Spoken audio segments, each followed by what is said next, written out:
राज्यातील नगराध्यक्षपदाच्या निवडणुका एकूण 22 ठिकाणच्या पुढे ढकलण्यात आल्यात आणि न्यायालयीन प्रक्रियेमुळे निवडणुका पुढे गेलेल्या आहेत। गेल्या 2 आठवड्यांपासून जिथे प्रचाराचा धुरळा उडत होता तिथे अचानक निवडणुका लांबल्यामुळे कार्यकर्ते आणि उमेदवारांच्या उत्साहावर पाणी फिरलं गेलंय। दरम्यान निवडणुकीच्या याच निर्णयावर मुख्यमंत्री फडणवीसांनी आक्षेप घेतलेत। निवडणुका पुढे ढकलणं चुकीचं आहे, आपल्या अभ्यासानुसार निवडणुका पुढे ढकलता येत नाहीत असंही मुख्यमंत्र्यांनी म्हटलंय। या संदर्भात आक्षेपांचं लेखी सादरीकरण सरकार निवडणूक आयोगाला देणार आहे अशीही माहिती फडणवीसांनी दिली आहे। निवडणूक आयोगाने कायद्याचा चुकीचा अर्थ लावलेला आहे। या निवडणुका रद्द करणं हे अत्यंत चुकीचं आहे। अशा पद्धतीने तर प्रत्येक वेळी कोणीही कोर्टात जाईल आणि मग निवडणूक पोस्टपोन होईल असं कधीच आजपर्यंत झालेलं नाही। कुठला कायदा निवडणूक आयोग काढताय, कुठला कोणाचा सल्ला निवडणूक आयोग घेताय याची मला कल्पना नाही, पण जो कायदा मी बघितलेला आहे, जेवढा माझा कायद्याचा अभ्यास आहे, मी अनेक वकिलांशी देखील बोललो, त्या सगळ्यांचं मत आहे की अशा पद्धतीनं या निवडणुका एखादा व्यक्ती कोर्टात गेला आहे म्हणून पुढे ढकलता येत नाही। काही तर अशा प्रकारचे देखील आहेत त्या ठिकाणी। आता निलंग्याचं आपण उदाहरण घेतलं, काल संभाजी पाटील निलंगेकर माझ्याशी बोलले। निलंग्यामध्ये सगळी प्रक्रिया पूर्ण झाली, एक कोणीतरी ज्याचा फॉर्म रद्द झाला होता तो कोर्टात गेला, कोर्टाने त्याचा फॉर्म रिजेक्ट केला, तो काय ॲक्सेप्ट केला नाही। त्यामुळे मग ज्यांनी फॉर्म भरले त्यांना पूर्ण वेळ मिळाला, परत घेण्याचा पूर्ण वेळ मिळाला, प्रचाराचा पूर्ण वेळ मिळाला, आणि कोणीतरी पार्टी केलं होतं म्हणून या ठिकाणी निवडणूक पोस्टपोन करणं हे अतिशय चुकीचं आहे। अर्थात निवडणूक आयोग स्वायत्त आहे, त्यामुळे त्यांना निर्णय घेण्याचा अधिकार आहे, पण माझं मत आहे की कायदेशीररित्या या ज्या निवडणूक आयोगाने पोस्टपोन केलेल्या आहेत त्या पूर्णपणे चूक आहेत। आणि त्यानंतर आता पुन्हा म्हणजे हा त्या कॅन्डिडेट्सवर किती अन्याय आहे, ज्यांनी प्रामाणिकपणे सगळ्या गोष्टी केल्या आणि आता उद्या निवडणूक आहे आणि आज तुम्ही पोस्टपोन करून टाकता। त्यांचे श्रम, त्यांची मेहनत, या सगळ्या गोष्टी गेल्या वाया। आता 15-15, 20-20 दिवस पुन्हा त्यांनी प्रचार करायचा, हे मला असं वाटतं अतिशय चुकीचं आहे। आणि या संदर्भात निश्चितपणे आता तर निवडणूक होऊन जाईल, पण आम्ही या संदर्भातलं एक रिप्रेझेंटेशन निवडणूक आयोगाला निश्चितपणे देऊ की अशा पद्धतीने या निवडणुका पोस्टपोन करणं चुकीचं होतं। तर मुख्यमंत्र्यांचे हे सगळे आक्षेप आणि टीका ग्राफिक्सच्या माध्यमातून आपण बघूया। काही ठळक मुद्दे। निवडणूक आयोगानं कायद्याचा चुकीचा अर्थ लावला असा दावा मुख्यमंत्री करतात। आयोगानं निवडणुका लांबणीवर टाकणं चुकीचं असल्याचंही मुख्यमंत्र्यांचं मत आहे। कोणीतरी कोर्टात गेलं म्हणून लगेच निवडणुका थांबवणार का असा सवाल मुख्यमंत्र्यांनी केलाय। निवडणूक आयोग कुठले कायदे काढतंय, कोणाचे सल्ले घेतंय असाही सवाल विचारलाय। माझे वकील मित्र आणि माझा अभ्यास सांगतो की हे चुकीचं घडतंय असं त्यांचं म्हणणं आहे। आमचे आक्षेप निवडणूक आयोगाला लेखी स्वरूपात कळवणार आहोत असंही मुख्यमंत्र्यांनी म्हटलेलं आहे। तर नगरविकास विभागाचा यामध्ये संबंध नाही, आयोग पूर्णपणे स्वायत्त आहे।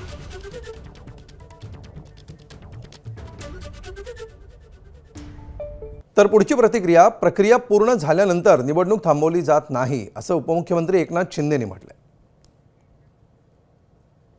खरं म्हणजे एकदा निवडणूक प्रक्रिया सुरू झाली, ती सगळी प्रोसेस कंप्लीट झाली, त्यानंतर निवडणुका कधी थांबवल्या जात नाहीत, परंतु यावेळेस निवडणुका त्या ठिकाणी थांबवल्या गेल्या। हे मला वाटतं मी पूर्ण माहिती घेऊन यावर बोलेन, परंतु निवडणुकीची प्रक्रिया पूर्ण झाल्यानंतर कधी निवडणूक अशा प्रकारे थांबवली जात नाही, पण दुर्दैवाने तशा घटना घडलेल्या। तर निवडणूक आयोगाच्या निर्णयावर मुख्यमंत्र्यांनी कडाडून टीका केली आणि त्यानंतर आता भाजप आणि शिंदेंच्या शिवसेनेच्या नेत्यांनी सुद्धा सुरात सूर मिसळत आयोगावर टीका केली आहे। नाही, बरोबर आहे की ज्या पद्धतीचं निवडणूक आयोगाने शेवटच्या अत्यंत 24 तास पूर्वी 48 तास पूर्वी असे निर्णय घ्यायचे हे अनाकलनीय आहे। खरं तर राज्य निवडणूक आयोगाने अशा पद्धतीने निर्णय करणे योग्य नाही आहे। ते कुठल्या नियमात केलं, कुठल्या नियमात बसून केलं, त्याचा अभ्यास करावा लागेल। सर्व नागरिक, जनता, मतदार हे निवडणुकीला तयार असताना मतदार आता उद्या मतदान करायला जाणार आहे, अशा वेळी असे धक्के देणं काही योग्य नाही। कुठल्या नियमात त्यांनी हे केलं बघावे लागेल। माननीय मुख्यमंत्री देवेंद्रजी यांनी जी काही भूमिका घेतलेली आहे ती योग्य आहे। अशा पद्धतीने निवडणुका पुढे ढकलणं योग्य नाही आहे। शेवटी निवडणूक आयोग हा अंतिम निर्णय आहे, परंतु याविषयी सकारात्मक विचार व्हायला पाहिजे आणि ज्या ठिकाणी कायदेशीर अडचणी नाही आहेत त्या निवडणुका पुन्हा घ्यायला पाहिजेत. तर सत्ताधाऱ्यांचं ऐकूनच आयोग कार्यक्रम तयार करत आहे असं थोरातांनी म्हटलंय. सर्व कार्यकर्ते आणि उमेदवारांचे हाल झाले, जनता वेठीला धरली जाते आहे. मतदार आणि जनतेला जनावरं समजता का असा सवाल देखील थोरातांनी विचारलाय. साध्या गोष्टी आयोगाच्या लक्षात कशा येत नाहीत, 20 दिवसामध्ये हे आणखी काही उद्योग करतील का असा जनतेला संशय आहे असंही थोरातांनी म्हटलंय.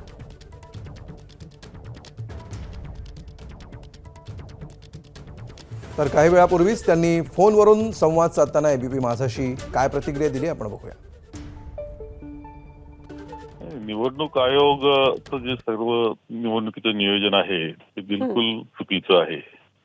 असं आहे की असं छाननी झाल्यानंतर काही अपील्स होत असतात, त्याचा किती टाइम लागेल याचा विचार त्यांनी केलेला नाही आणि केवळ त्याच्यात निर्णय होऊ शकले नाही, निर्णयानंतर वेळ मिळू शकला नाही असे कारण दाखवून आता निवडणुका 20 दिवस पुढे केलेल्या आहेत. आता यामध्ये कोण जबाबदार? मी तर काल बोलत असताना असं म्हणलं की हे निवडणूक आयोगच सत्तेच्या लोकांचं ऐकून निर्णय करतंय. कधी कधी असं वाटतं की यांचा कार्यक्रम बनवलाय कोणी अशी शंका मनामध्ये येऊन जाते. इतकी वाईट अवस्था यामध्ये आहे. आपण कल्पना करा की आता 20 दिवस म्हणजे अगोदरच 2-2, 3-3 महिने लोक काम करत असतात. आता टोकाला इलेक्शन 2 दिवस राहिलं आणि तुम्ही 20 दिवस पुढे पुन्हा त्यांना काम करायला सुरुवात करणार. कोणत्या पक्षाचा असो, शेवटी लोकशाही आहे, पक्ष आहे, मतमतांतर तो भाग असतो, परंतु लोकशाहीची एक प्रक्रिया असते की निर्वेद असली पाहिजे, निकोप असली पाहिजे. काय चाललंय म्हणजे आता 20 दिवस पुन्हा ते कसे किती हलवणार त्या सगळ्या त्या कार्यकर्त्यांचे, त्या उमेदवारांचे, जनतेचे. तुम्ही विठीला धरताय जनतेला. दरम्यान यावर ठाकरेंच्या शिवसेनेचे खासदार संजय राऊत, नाना पटोले आणि शरद पवारांचे राष्ट्रवादीचे नेते अनिल देशमुख यांनी देखील प्रतिक्रिया दिल्यात. बघूया. महाराष्ट्रामध्ये आतापर्यंत नगरपालिका आणि नगरपंचायत निवडणुकीमध्ये पैशाचा इतका प्रचंड खेळ कधी झाला नव्हता. मुळात नगरपालिका नगरपंचायत निवडणुका या राज्याचे मुख्यमंत्री किंवा सरकार कधी लढवतच नव्हते. ते स्थानिक पातळीवरच लोक लढत राहिले. आता मी पाहिलं की 5-5, 6-6 हेलिकॉप्टर्स नगरपालिका आणि नगरपंचायत निवडणुकांसाठी सत्तेतले 3 पक्ष आहेत त्यांनी 5-5, 6-6 हेलिकॉप्टर्स, खाजगी विमानं हे कधी नगरपालिका नगरपंचायत निवडणुकीत झालं नव्हतं. अशा पद्धतीनं एका नगरपालिकेसाठी 15-15, 20-20 कोटी रुपयाचं बजेट आहे. ही 3 पक्षातली. तर राज्यामध्ये जवळपास 750 नगरसेवकांच्या निवडणुका लांबणीवर गेलेल्या आहेत आणि त्यावरून संपूर्ण राज्यामध्ये आता टीकेची झोड उठवली जाते. निवडणुका पुढे ढकलणं अतिशय चुकीचं असल्याचं मोठं वक्तव्य मुख्यमंत्री फडणवीसांनीही केलं आहे. तर ऐनवेळी निवडणुका पुढे ढकलल्या अशी प्रतिक्रिया एकनाथ शिंदेने दिली आहे. तर आता होणाऱ्या निवडणुका आणि पुढे ढकललेल्या निवडणुकांचा निकाल एकत्र लावण्यात यावा अशी मागणी काँग्रेसचे ज्येष्ठ नेते बाळासाहेब थोरातांनी केली आहे. तिकडे ठाकरेंच्या शिवसेनेचे नेते अंबादास दानवेंनी देखील याबाबत संताप व्यक्त केला आहे.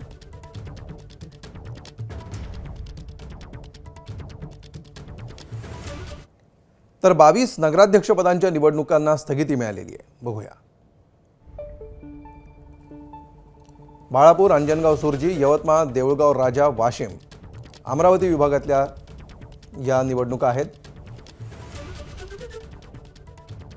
कोकण विभागातून अंबरनाथ, नागपूर विभागातून घुग्गुस आणि देवळी.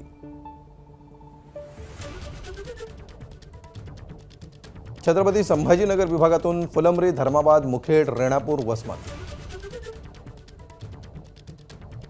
नाशिक विभागातून देवळाली, प्रवरा, कोपरगाव, पाथर्डी, नेवासा. पुणे विभागातून बारामती, फुरसुंगी, उरुळी देवाची, महाबळेश्वर, फलटण, मंगळवेढा आणि अनगर.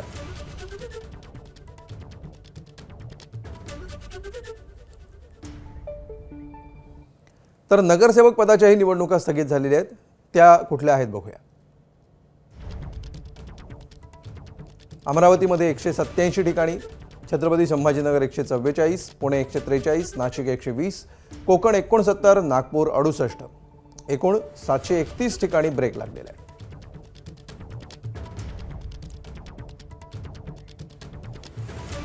तर नगरपालिका आणि नगरपंचायत निवडणुकीमध्ये देखील असाच सावळा गोंधळ आहे.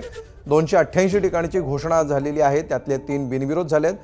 22 ठिकाणी स्थगिती मिळालेली आहे. त्यामुळे उद्या आता 263 जागांसाठी मतदान होणार आहे.